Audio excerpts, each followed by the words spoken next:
Il y a longtemps, dans la ville de Thèbes, vivait un jeune scribe nommé Néferka. Une nuit, alors qu'il travaillait seul dans la grande bibliothèque, il trouva un vieux rouleau poussiéreux. Sur le papyrus, il était écrit « Les clés du Dua ». C'était un texte sacré qui expliquait comment entrer dans le monde des morts et en revenir vivant. Curieux, Néferka commença à lire à voix basse.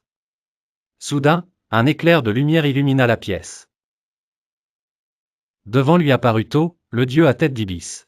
« Mortel imprudent, tu as lu ce qui ne devait pas être lu.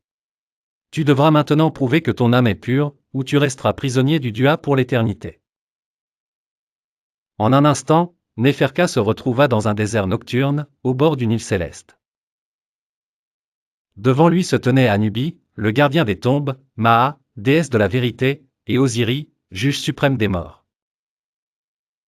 Anubi plaça le cœur de Néferka sur une balance, face à la plume de Maa. Le cœur était trop lourd. Coupable. Osiris lui donna une chance, 3 épreuves avant l'aube. La première, affronter Amou, la dévoreuse d'âmes.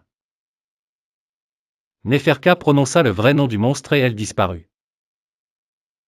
La deuxième, traverser une rivière pleine de serpents. Il récita une incantation et marcha sur des symboles lumineux au-dessus de l'eau. La troisième, combattre son propre reflet, une version sombre de lui-même.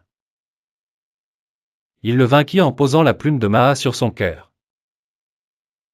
À l'aube, Néferka revint devant Osiris. Cette fois, la balance était équilibrée. Osiris lui rendit la vie, mais avant de le laisser partir, il l'avertit, tout savoir porte un prix. N'oublie jamais que la vérité pèse plus lourd que l'or. De retour à Thèbes, Néferka chercha le manuscrit, mais il avait disparu. On dit qu'il réapparaît parfois, seulement à ceux qui osent défier le Dua. Et toi, oserais-tu défier les dieux égyptiens pour sauver ton âme? Like si tu veux plus d'histoires égyptiennes. Commente ta réponse, je lis tout. Abonne-toi pour ne rien rater des prochaines légendes.